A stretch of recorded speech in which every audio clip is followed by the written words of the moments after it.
Today we're going to be exploring GeneratePress and GenerateBlocks, and I'm going to show you how to get started using this powerful combination. For this example, I will be using the premium version. However, you can get away with the free versions to cover most of what I'm going to go over in this video. However, there are some aspects you will need the premium version for. But the free version should give you more than enough to feel exactly how this all works, and then you can decide if this is a combination you want to explore a little further.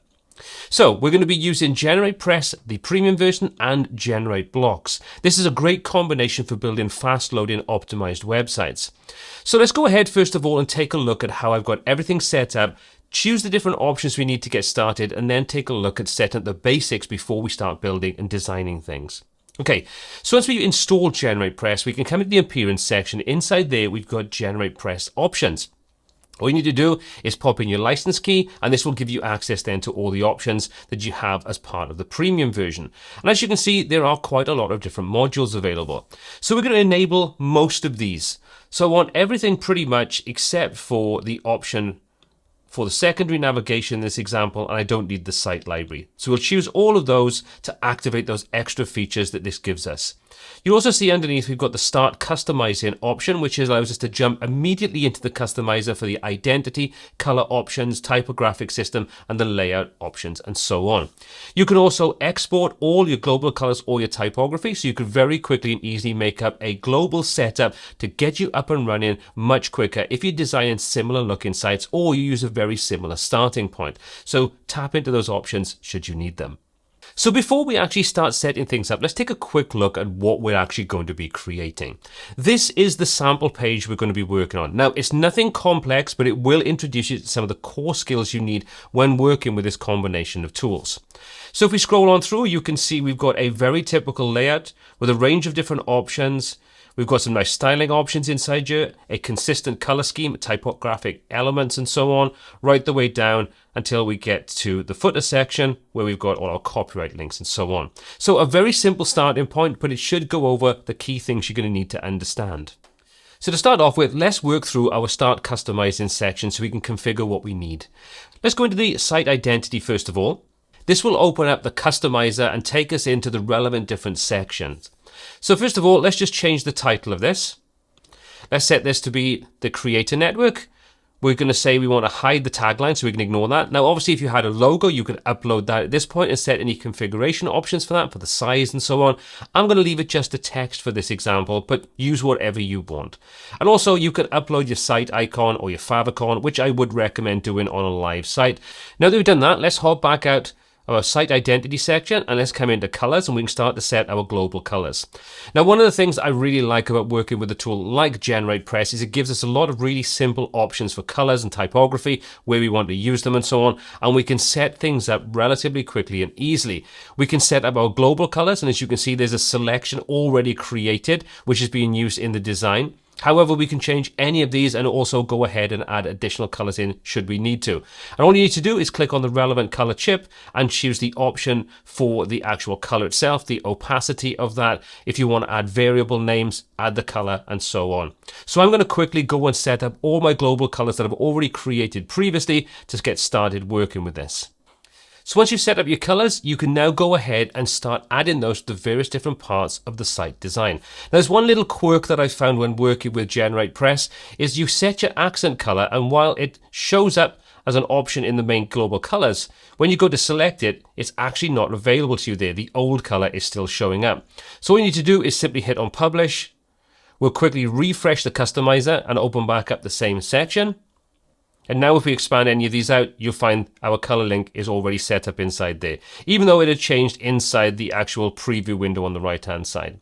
So now we can go ahead and start customizing the look and feel of this. And as you can see, each of these different sections allows you to set either a custom color or use one of your pre-designed colors. So for example, we may want to set the background to this darker color. We can do that directly inside here. So now what we need to do is go through the various different sections inside here and set up the colors that we want. So I'm not going to bore you by making you watch me add all the color chips in. I'm simply going to go ahead and set those colors using my range of global colors that we've already configured at the top for the various different parts of our site design. Okay, once we've configured all the colors, That's that aspect of it done. Now you may be thinking this looks a little bit rubbish, but don't worry. We're going to override a lot of the different things you can see, including things like the widgets on the right-hand side, those kinds of things. So let's come back out of here now. Let's come into typography. Now for ease, we're going to be using the font manager. So what we're going to do is we're going to come in and say add font. And now we can go ahead and we can search for our fonts. Now for this example, we are going to be using Google Fonts. And I would recommend you take a look at making sure you have these offline and don't use them with a connection to the Google Fonts server. I'll put a link in the description below to a video about GeneratePress and how you go about doing it. It's a little bit long-winded and not something I want to cover in this kind of introduction video. So make sure you do that to make sure you're compliant and don't have any issues further on down the road. So we'll choose the font that I want, which you're going to go in and search for fonts. I'm going to do a search for Quicksand. We'll choose that option from there. We're going to say to use the Google font, but like I say, make sure you do these offline. We can add that font, and we can add extra fonts should we want to by simply clicking on the add font underneath. However, for this example, we're going to be using this for pretty much everything. So I'm going to delete that option inside there, and we're going to stick with just Quicksand. And now what we can do is we can choose to add the typography. So this allows us to control where and when that particular font is going to be used if we want to have different fonts. So if we add typography, for example, if we expand this out, you can see we've got all the different options. So your HTML, which is your base tags and your body. So if you want to set them globally, this is the way to do it. You can set different ones for your site title and description, different ones for your primary navigation, your submenus and so on, different ones for your buttons, your headings, and all those different kinds of things, including all your different widgets, your footer, off-canvas menus, and anything you want for custom. So let's go ahead and set that up. For this example, we're going to choose the body option, come out of our font family and choose our font that's listed inside this. We can choose Quicksand, and you'll find now pretty much everything on the screen changes over to Quicksand. We can, if we want to, adjust the value for the font weight and the text transform. So we want to make this heavier across the entire site. We could do that. However, it's much better to kind of leave this as default and then set the values up independently using any of the other tags you may want to attach them to, your headings, your body, those kinds of things. So we'll leave all this. The only thing we're going to change on here is set the font size value to 16. Now what this does is it allows us to set the base value, which most of the time is going to be 16, and then we can reference that using either ems or rems further on down the line. We want to make sure we get easily scalable sizing when it comes to typography and so on. So that's our base typography value set up. Now if we want to though, we can come in and change this. So we may want to make all of our headings heavier. So let's open up the typography. Come into our search elements option, and we're going to come down and you can see we can choose all headings. So we can apply a value to all of our headings. Or we can go ahead and choose heading 1, heading 2, heading 3, and so on if we want independent values for each of those. So headings, all headings, we could say we want to make those heavier. So we may want all those to be something like 500.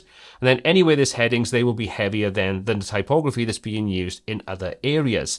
And the same thing goes for any text transformation, font size, and so on. However, bearing in mind that you're doing this on all headings, so all of your headings will be set to the same size, which generally isn't what you want to do. So again, what I'm going to do is I'm going to set up the values for the various different typography settings that I want, just using exactly what I've just shown you, using ems or rems when it comes to the sizing to take the values from that base 16 pixel value we set on the body tag. So let's go ahead and do that on the first one, and then I'm going to do all the rest behind the scenes just to speed things up. So let's come in to add our typography. Let's come in and let's just choose this time our H1. We'll choose that. We're going to leave everything else as it is. And what we're going to do is we're going to come down to our font size, and you can see this is set to 42 pixels. However, we want to change that. So all we need to do is click on the pixel value, and you can see we can choose ems, rems, or percentages. Now, because we want to reference back to the base value of 16 pixels, we're going to choose rems, and we're going to change this to something like 4. So what that's going to do is that's going to take the base value of 16 and multiply it by 4. Then anywhere in our design that uses that, we'll use that size. And obviously we can change that on an individual item basis, or we can come back in and change this at any point should we need to. So I'm going to quickly run through all these different typography settings that I want to set up, and then we'll carry on from there. Now the beauty of working in this way is you are globally affecting all of the different typography, color settings, and so on, the spacings, the sizings, and everything inside your design. Then if you want to make any changes afterwards, you can simply hop back over to the customizer and tweak them should you need to. With those base values set up, we're going to click on Publish just to get the basics in line. So we've now got our basic typography values set up, our basic color scheme set up. The next thing we're going to do is go ahead and set up any of the layout options to make sure this actually lays out the way that we want it to. So let's come back out of here. What we can do is we can come into the layout section, and now we've got control over various different aspects of our layout, our container, header, footer, and so on. So we're going to come into our container, and inside here you can see we've got options for content layout. You can see we've got separate containers. We're going to set this to be one container so we don't get any separation between these various different parts. Leave everything else set up inside there. If you want to adjust the container width, you can do. And if you want to adjust the spacing between those very different columns, if you are going to be using sidebars, you can do that as well. We're not going to be doing that. So we're going to come back out of that, come down to sidebars. And inside there, we can now choose where we want to use sidebars, if we want to use them at all, in 3 key sections. The sidebar layout for the main content, for your blog sidebar, and for your single post. For this example, we're going to set all of these to content no sidebar, just to make sure that we just have a blank template that we can use full width and do whatever we want in our own design. Again, though, you've got all options inside here for padding, left sidebar width, and so on, if you're using those options. So now we've kind of created the basic setup for our layout. We can now start to go a little bit further and a little bit deeper into various different aspects of our design.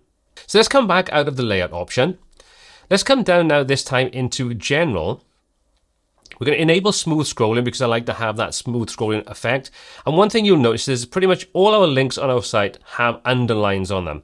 We can remove that if we want to, or we can set it for various instances. I don't like to have the underline in my designs, or at least if I do, I want to have control over it. But for this example, we're going to change this from underline links and we're going to say never.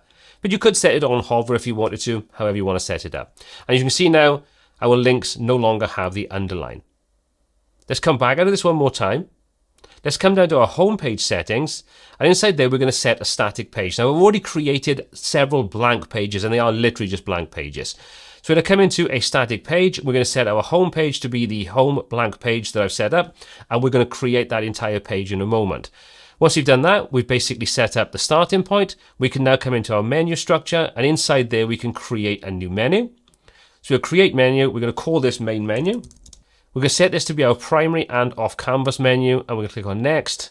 And now we can go ahead and we can add any of our items we want. So let's just choose to add the relevant different sections. So we want the home page in there, we want the about page, and we want the contact page.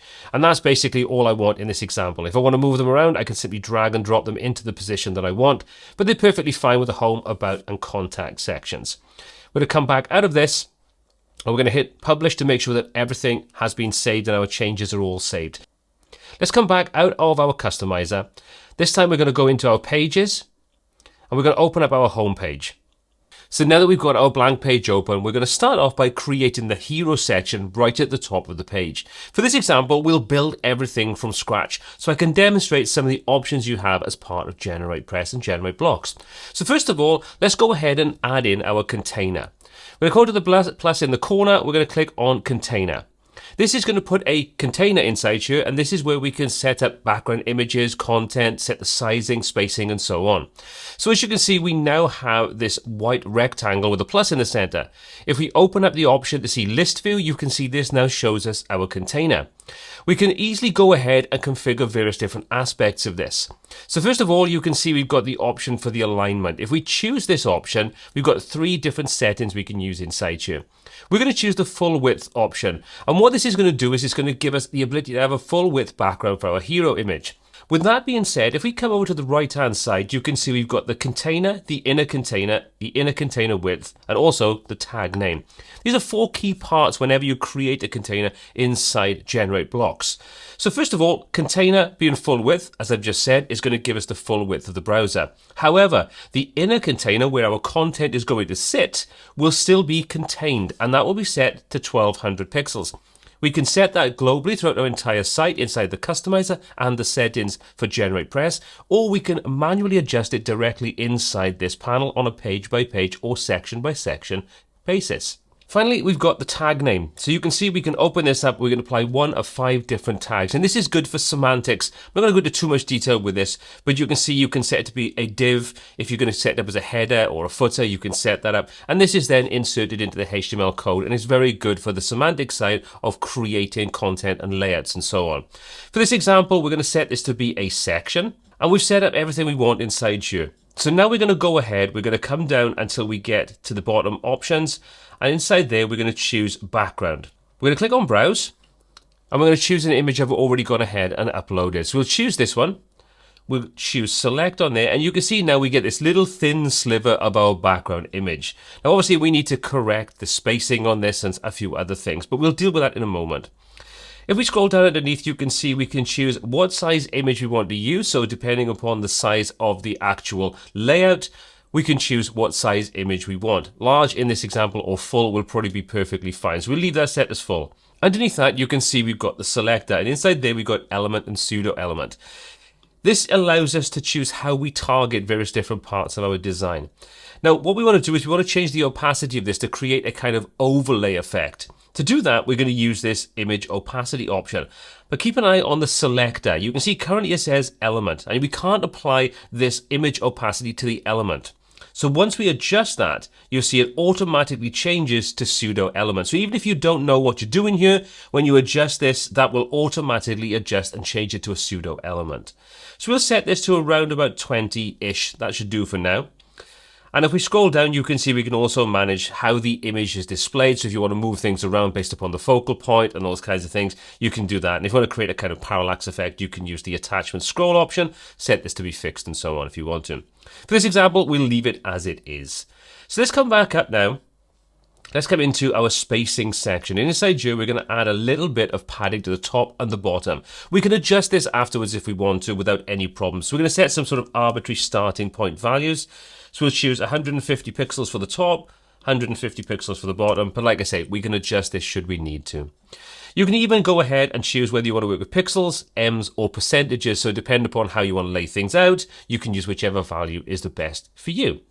Okay, so with that being said, we've now created the very first part, insert our container. So the next thing we want to do is insert a grid. And we're going to use this so we can position content and have spacing and those kinds of things. So what we're going to do is we're going to come to the plus one more time. We're going to choose the grid option.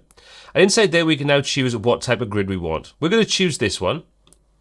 And as you can see, that now gives us the options for a sort of like 30-70 split. But unfortunately, it's in the wrong place. So let's come back up to our list view. Let's open up the container and let's drag our grid inside it. Now we can expand that out and you see our grid now sits inside, and inside our grid we've got 2 more containers. So all those same options are available for the containers we saw in the main container itself. However, all we're going to do is we're going to come into the very first one, and inside there we're going to drop a heading inside. So we'll click on plus one more time, we'll do a search, and we're going to choose headline, which is one of the integrated GenerateBlocks widgets. So we're going to choose that option from there, and you can see that now pulls in some basic placeholder text. We're going to change this to H1 because this is going to be the primary heading on our page, and I've already copied a little bit of text that I want to use for this section. So let's go ahead and just duplicate that. So we're going to just click in the corner and we're going to say duplicate, or we could use the keyboard shortcut, and then we're going to insert another subsection of text inside below. And there we go. So we need to change this now to a more relevant heading. So we're going to set this to H2 so we can make sure we have a nice structured hierarchy. So now what we're going to do is we're going to go ahead and we're going to customize the actual text content, the layout. Because what this is doing is this is picking up those default values we set globally for our design. And we want to override those in this instance for our hero section. So first of all, let's go and select our first headline. We're going to come over to the typography settings, and inside there, we're going to change this to a different font. So under font family, we're going to just choose the options from there. And this example, we're going to use Montserrat. So we've got a separate kind of call to action that still fits in nicely with our main text on our entire site. So what we're going to do next is we're going to change the weight of this, and we'll set this to be 800. And then we can go ahead and we can set the font size. And again, we can use pixels, ems, or percentages. For this example, we're going to set this to be ems. Let's start off with something like try like 5. That looks pretty good. I like the look of that. You can then go ahead and set your line height and your letter spacing, and we can choose to either put in one of the default arbitrary values of small, for example, or medium, or large, whatever, or we can click on the little settings option and customize this to our heart's content. For this example though, we're simply going to go ahead and set this to be medium. That looks perfectly fine. Scrolling on down, you can see we've got use the Google Fonts API. I'm going to override that. We're going to use the local version of our font. You can see that changes things a little bit, and that's perfectly fine in this example. So now we've set up the two key components for our header section, our hero section. We've got one final thing I want to do, and that's insert a button that allows someone to click to go and do something. So again, let's just come underneath our headline, click on the plus. We're going to choose the option for buttons. And what that will do now is that will insert a button group. And inside the button group, we can have multiple buttons. By default, there's only one, but you can insert additional buttons should you want to. For this example though, one is all we need. Just need to double click inside there and click and type learn more. So we can go ahead and we can style the button any way that we want to. You can see if we come to the right hand side, we've got our colors, border radiuses, all those kinds of things. Now I'm going to leave this as it is for now because I'm going to show you later on in the video how we can do something that speeds up the whole design process when you've got similar styles you want to apply. So we'll leave that as it is for now. But basically that's our header or hero section set up. If you want to make any changes, we can simply come in and change any of the values. But what you can see is it's actually very simple and quite a page builder-esque kind of design experience. It's a lot closer to what we're used to than it has been in the past with Gutenberg. Okay, so that's the hero section completed. Let's now go ahead and move on. Okay, so various different parts of this, we're going to be using some of the pre-built templates, and then we're going to customize those because this is a very quick and easy way of building up good-looking pages that are optimized without having to get stuck in. But what it's going to teach you is the fundamentals of how these different parts are built. So we're going to click to add the plus. We're going to come to our pattern library. We're going to come down and we're going to choose the content option. And from there, we're going to grab this workout. So what we've done is we've basically created another section using a template, which we can now come in and start to customize. So first of all, we want to just change this image because it doesn't make sense. So we'll expand our options on the list view. We'll choose our first container. We'll come over to the right-hand side. I'm going to come down to our backgrounds, and inside there, we're going to browse for our image. We're going to choose this one and we'll select it. That now inserts that into our design. And now we can simply customize any aspects of this. Obviously the orange color doesn't make any sense because that's not the color or colors we've set up. So let's go ahead and address that first of all. So making sure we've got the right container selected, or the correct container, I should say. We're going to come over to our colors, and you can see there's our border, and our border color is using this orange. We can just choose one of our global colors and bang, it's now been set up. If you find that that is in the wrong position, you want that line to be at the bottom, all we really need to do is come over into the options for spacing. And inside there, you can see we've got the border size. We can change that from 10 on the top, and we'll just change that to 10 on the bottom. And we've now changed the position, simple as that. And we can do the same thing with any other parts of our design. So for example, we can select this header section.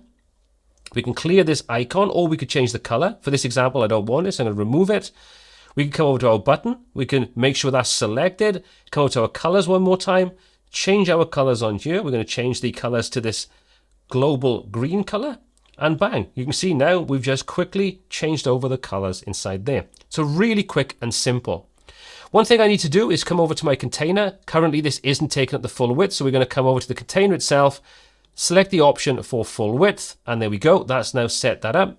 If you want to change the background color, we can do that to make sure it's using our global colors. So we can select the container, come over into the option for colors, and you can see background is set in there, and we'll set this to our global color, which is our first option, to make sure that everything is tied into that global color scheme. And again, if you want to change things like the text, colors, and so on, they're going to be used based upon this container. You can do that inside here if you want to as well. Now, if you remember back, we've got this button which doesn't look the same as this button, and this is the button that we want to use. So what we're going to do is we're going to select our button. We're going to come over to this option which allows us to copy and paste styles. We're going to choose this. We're going to choose copy styles, making sure that the button is what's selected. Scroll back up, choose our other button. So again, make sure that's selected. Choose the same options, and this time choose paste styles. And bang, we've now created an exactly the same style button with a hover effect and everything included.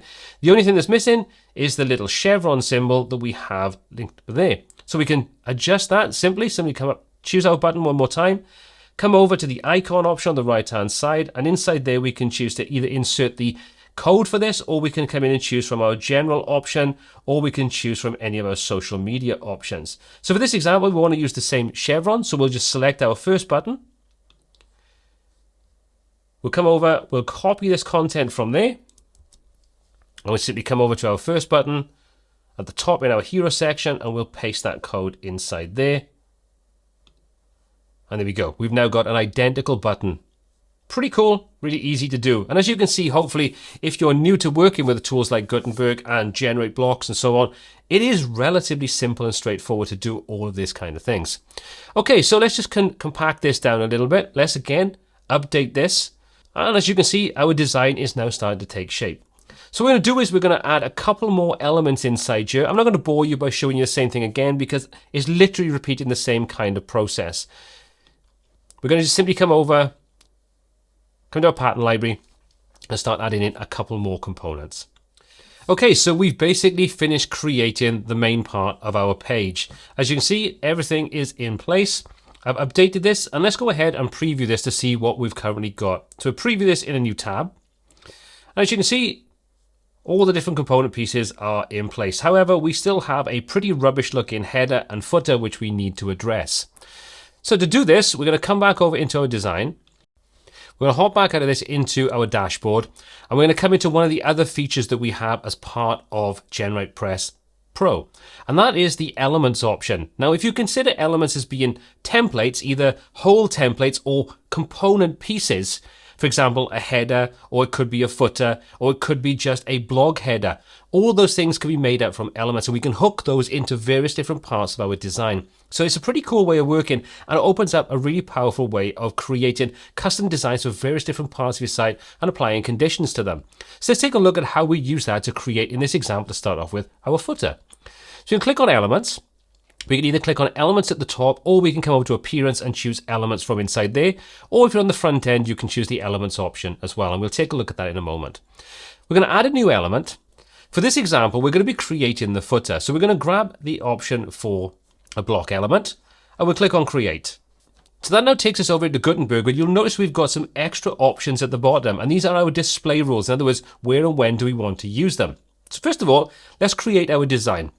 Again, let's keep this really simple and grab ourselves one of the pattern library pre-designed footers. So we're going to grab an option for a footer. We'll choose this one. And we just need to quickly tweak that to get what we want. So let's open up the panel from the left-hand side again and expand this out so we can see what we're working with. I don't want this top section, so we're going to simply select that and we're going to just choose to delete it. So remove that from there. We've now got our container with the various different grid elements and container elements inside there, so we can tweak this if we want to. First thing we're going to do is select our container and change our background color. So we're going to do that by coming over to the right-hand side, coming down till we get to our colors, and we're simply going to grab our basic background color. If we want to adjust that slightly, we could do that. We could sort of highlight it a little bit, make it a bit lighter, a bit darker, whatever you kind of wanted to do. For this example, though, we'll leave it as it is. And what we're going to do now is we're going to make sure that we've got a nice strip at the top of that to give us some visual separation. To do that, all we're going to do is we're going to come and choose a border option. I'm going to set that to be green. And then what we can do is we can come to our border size and we can set a value at the top. And we'll set that to 10 pixels like we did with the image. As you can see, that now positions that at the top of our footer. If we want to adjust any spacing or padding, we can do that. So we'll select our container, for example. You can see we've got this little line at the top of that. We don't want that, so let's just remove it from there. We can adjust any margin, so we'll remove that margin from there to sort of close things up a little bit. We'll reduce our padding down to, say, maybe 25, and that now gives us our basic starting footer. So now that we've finished configuring our design, the next thing we need to do is tell it where and when to use it throughout our site. So the first thing we want to do is come onto the element option on the right-hand panel, and you can see we've got the block element. So we're going to come down and we're going to change this element type from hook, and we're going to choose site footer. Once we set that up, we've basically configured our custom footer to be used. Now we just need to tell it where we want to use it. So if we come down to the underneath section where the display rules are, you can see we've got location, exclude, and users. For this example, we only want to use the location rule. We can click, and you can see inside there we've got a lot of different rules. So we can get really granular in exactly where we want to use this. But because it's a standard footer for the entire site, we're going to set this to be used on the entire site. So we'll choose that option from there. We'll publish this, and now we can go ahead and we can take a look at our site one more time.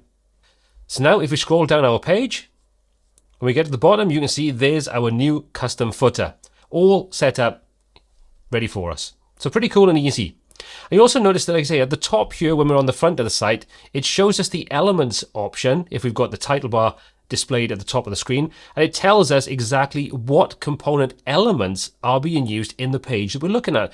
In this example, there's only one, the site footer. But if we create a custom headers, maybe custom template files for a blog or for a custom single post template, all those different elements will be available inside here, and we can simply click, and that will take us straight into the editor for that particular element, which we can start designing or adjusting that element directly inside Gutenberg. So it's really easy to work with, but it's incredibly powerful. Okay, so the next thing I want to do is create a customized header section to kind of merge with the image that we've got at the top on our home page. To do that, we're going to add another element in. So we're going to say add new element. This time we're going to choose the header option. We'll click on create, and we now give this a name first of all. So we're going to call this HP header for our home page.